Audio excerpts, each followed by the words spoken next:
What's up, everybody? Welcome back to another video of my Filioque series. Yeah. Now let's look at the verse of Spirit of Christ, or the saying Spirit of Christ. Does that prove the Filioque? There's a lot of people, their first answer to, is the Filioque true? Well, he's called Spirit of Christ. The Holy Spirit is called Spirit of Christ. So that has to be the Filioque. He has to proceed from Christ if he's the Spirit of Christ. Let's look at the argument. Premise number 1. Spirit of Christ means the Spirit of the Father, means the Spirit proceeds from the Father. Premise 2. Spirit is said to be of Christ also. Conclusion, Spirit proceeds from Christ. This is reinforced by the idea that you cannot say Christ of the Spirit, so it means that Christ does not proceed from the Spirit. But you can say Spirit of Christ, which means the Spirit proceeds from Christ. Now I'm going to go through instances. I'm going to scan through them because there's a lot. If anyone does not have the Spirit of Christ, he does not belong to him. What matter of time the Spirit of Christ which was in them supply the Spirit of Jesus Christ, the Spirit of his Son, Spirit of Jesus, a mind of the Lord, Spirit of truth who proceeds from the Father, Spirit of truth and Spirit of error, which is a false spirit, Spirit of wisdom, Spirit of knowledge. Okay, Western interpretation. If Spirit of God means he proceeds from God, Spirit of Christ means he proceeds from Christ. Patristic interpretation. What does Spirit of God, Spirit of Christ means? Well, he says, Spirit of God, Spirit of Christ, mind of Christ, Spirit of the Lord, himself, finger of God, fire like God, to manifest, as I take it, his consubstantiality. So he's called all of this to manifest his consubstantiality, which is to show he's consubstantial with the Father, consubstantial with the Christ, consubstantial with, etc. Although the three spirits, or it's more of an energy, but I'll bring that on later. Jerome. Although the three spirits are differentiated from one another in name and personhood, namely the three persons of the Trinity, they are united in substance and nature. And on account of their shared nature with the same Spirit, without distinction, is said to belong now to the Father, now to the Son. So he says, on account of their shared nature, he's said to belong to the Father and to the Son. Explicit, on account of their shared nature. Basil. He is moreover styled Spirit of Christ as being by nature closely related to him. Wherefore, if any man has not the Spirit of Christ, he is none of his. So he says Spirit of Christ means he's by nature closely related to him.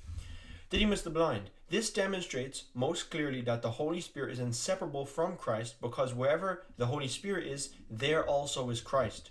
And from whom wherever the Spirit of Christ departs, Christ also withdraws from that place.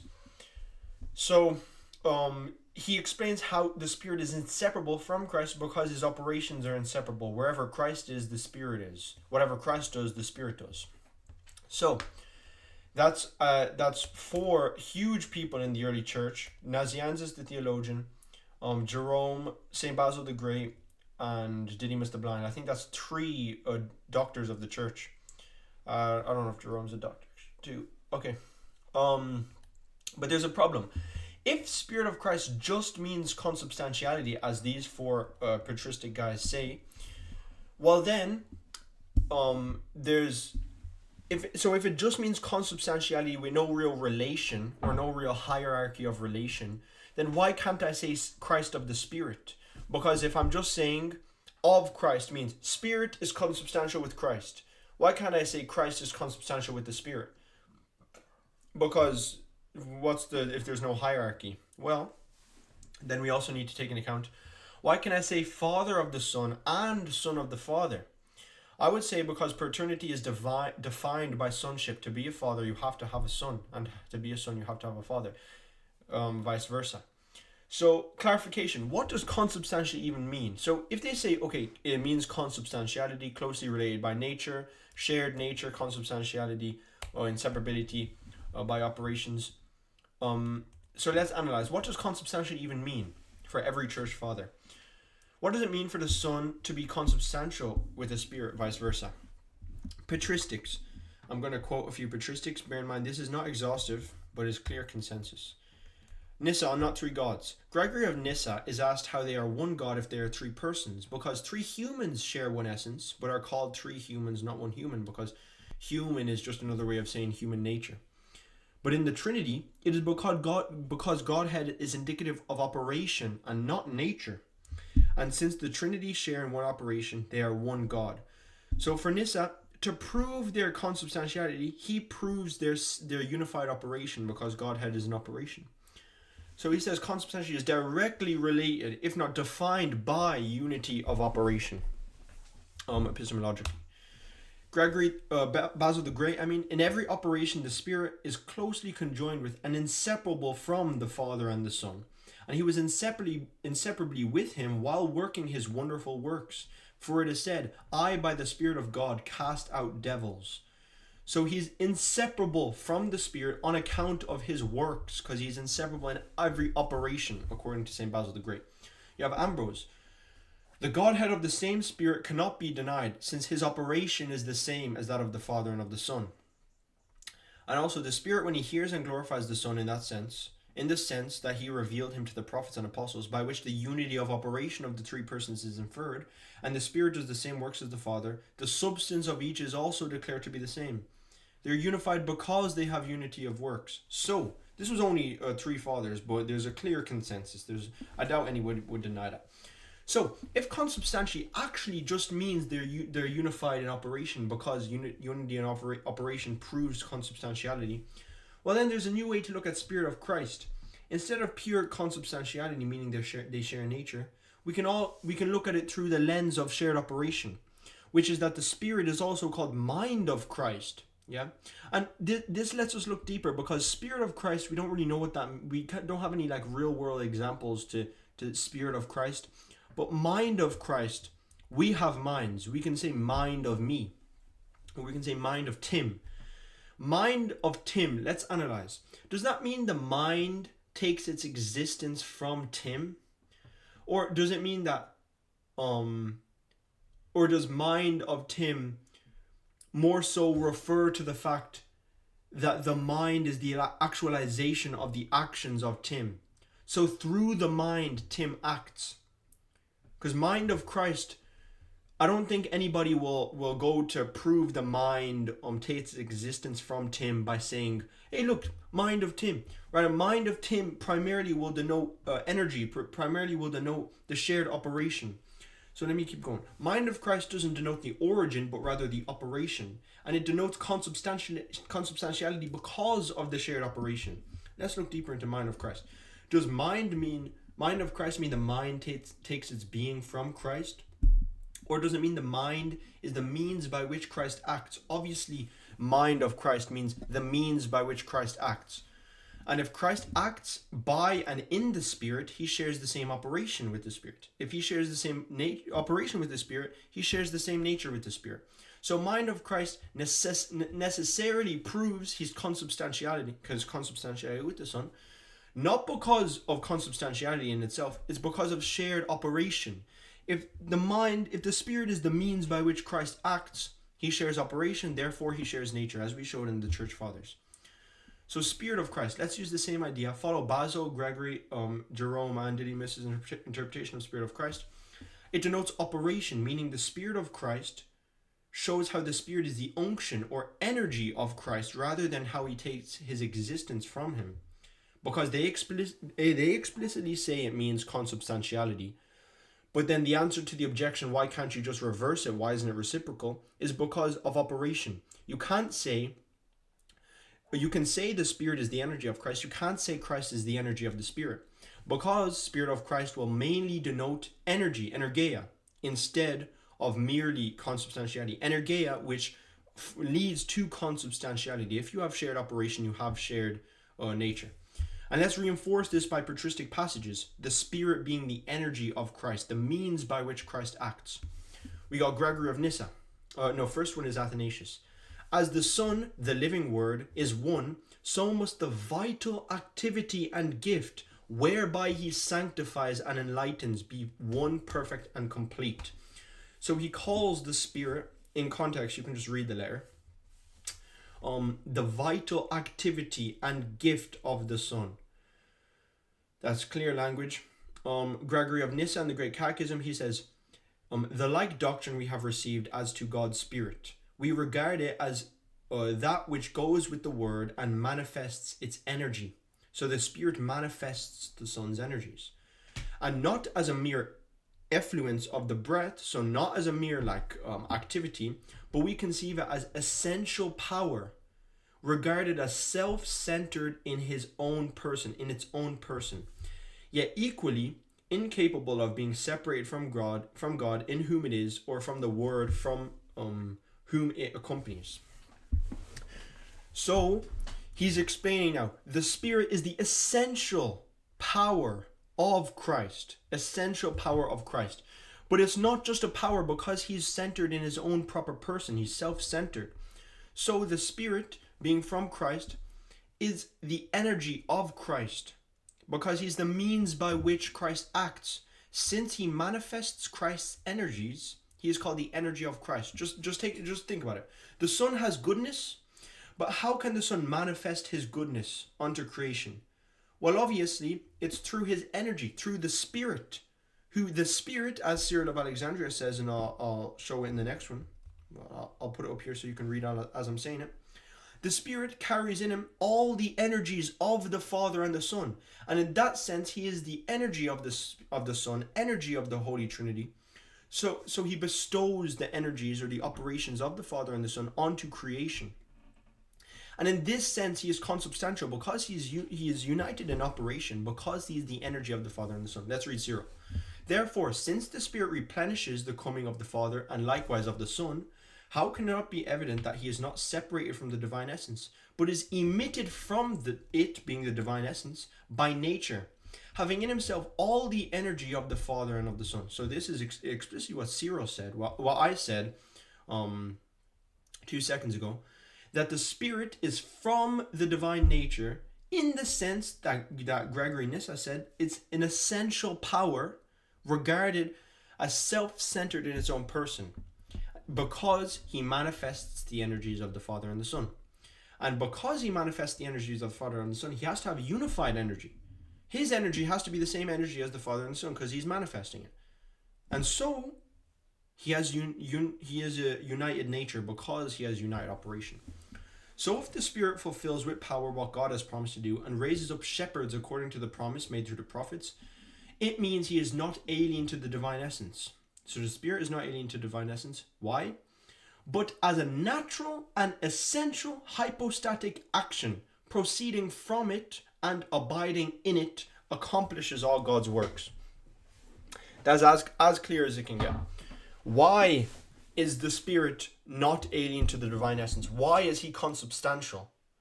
Because he is a natural and essential and hypostatic action. As Gregory of Nyssa said, he is an action, he is the essential power, which is an essential action, but self-centered in his own person. That's why he is not alien to the divine essence. That's why he shares in the divine essence, in the divine nature, because he proceeds from the divine nature and shares all the essential attributes and attributes. And he is a hypostatic action. Hypostatic meaning he is a person and he is an action. He is an action self-centered in his own person because he accomplishes all of God's works. That's it. Well, that's what Cyril's saying. Now, last one, let's look at John of Damascus. When we have learned about the Spirit of God, we contemplate it as the companion of the Word and the revealer of his energy. This is basically literally like paraphrasing Gregory of Nyssa. Gregory of Nyssa said the manifestation of his energy. He says the revealer. And not as a mere breath without subsistence. It's literally paraphrasing. For to conceive of the Spirit that dwells in God as the likeness of our own spirit would be to drag the greatness of the divine nature to the lowest depths of degradation. But we must contemplate it as an essential power existing in its own proper person and peculiar subsistence, proceeding from the Father and resting in the Word, and showing forth the Word, neither capable of disjunction from God in whom it exists, and the Word whose companion it is, nor poured forth to vanish into nothingness, but being in subsistence and in likeness of the Word, endowed with life, free volition, independent movement, energy, ever willing that which is good, and having power to keep pace with the will in all its decrees, having no beginning and no end, etc., etc. So yeah, he's basically paraphrasing Gregory of Nyssa, saying, okay, he's an essential power because he's the revealer of the Son's energies, and he exists in his own peculiar substance. He proceeds forth from the Word, and from the Son, from the Father, and rests in the Word. So then, that's patristic. That's about 4 church fathers there. If the Spirit of Christ refers to consubstantiality, which actually refers to unity of operation, because as we see in Cyril, he says, how is he not alien to the divine nature? He's not alien because he's the essential power of the divine nature. Then it doesn't mean that the Spirit takes his being or his existence from the Son, because the mind doesn't take its being from the boy. Rather, he is the faculty of operation of the boy. Since the Spirit is perfect energy, he is subsisting energy, meaning he subsists as a hypostatic energy, as Nyssa, Cyril, and John of Damascus say. Then, Spirit of Christ, if we're looking through a patristic lens, refers to operation. Since the mind of Christ has to refer to operation, and it has the same idea because Basil and Jerome and Gregory of Nazianzus and Didymus explicitly interpret it as consubstantiation. And then we can understand Spirit of Christ to mean consubstantiation because they said it. How do we understand consubstantiation? We also look to them to understand what consubstantiation means, which means unity of operation, as all of the church fathers explicitly say. So is this an argument for the Filioque? I do not think Spirit of Christ is an argument for the Filioque if we're looking through a patristic lens. I guess you can accept all of this and then still say Spirit of Christ means he's hypostatically from Christ, but I don't think there's any patristic thing to back that up, like as much as there is to back this up. And yeah, I don't know. I think mind of Christ is a perfect example how mind would be referring to the Spirit, but it doesn't refer to the fact that the mind is hypostatically from Christ. Rather, it's just referring to energy, and I think that's a very good, you can match that up with Spirit of Christ very well, because they're both referring to the Spirit. Spirit of Christ, Spirit of truth, mind of Christ, they all refer to, as Gregory Nazianzus say, manifesting his consubstantiality, not anything hypostatic related. So let's continue. If mind of Christ doesn't denote hypostatic origin but unity of operation, then Spirit of Christ, if patristics say it denotes consubstantiality and unity of operation, then the Spirit of Christ isn't a clear argument from the Trinity, or for the Filioque, I probably meant to say. Bigger implication. If the Spirit of Christ isn't a clear way of proving the Spirit proceeds from Christ, so if it's not the clearest way, if it's not like, boom, Spirit of Christ, boom, immediately he proceeds from Christ, well then the sending argument has less to stand on. Because I probably posted it by now, the sending argument, does that prove the Filioque? And my conclusion was that it's insufficient alone to prove the Filioque, but it would take other arguments like Spirit of Christ to prove it. But if we analyze the Spirit of Christ argument to not mean hypostatic origin, then the sending argument becomes more blurry, more unclear. If we're relying on other things to prove the sending argument, I'm not going to repeat the argument, you can just watch the video. Then if we're seeing like Spirit of Christ and this doesn't clearly prove the Filioque, then what ground biblically does the Filioque have? So that's my conclusion of Spirit of Christ. I match it up to mind of Christ, which denotes unity of operation from patristic sources. I explain how the church fathers explicitly interpret Spirit of Christ to mean consubstantiality. Consubstantiality means unity of operation. The Spirit has unity of operation with the Son because he is the essential power of the Son, which is grounded in its own subsisting person, by means of him manifesting the energies of the Father and the Son. And in that sense, he is from God and in God and does the works of God, as per Cyril of Alexandria. So, that's my conclusion. I do not think that this alone, I would actually love someone with knowledge on this to show me evidence otherwise, because there isn't really anybody who I've seen, maybe I need to go deeper into scholastics or something, who actually argue from a very systematic perspective and patristic perspective of if the Spirit of Christ actually proves the Filioque. But if anybody can prove me wrong, I would actually love that. I love to have insightful dialogue. Okay, thank you guys very much for watching, and I'll see you guys in the next video. God bless. Stay studious, stay prayed up, and stay locked in.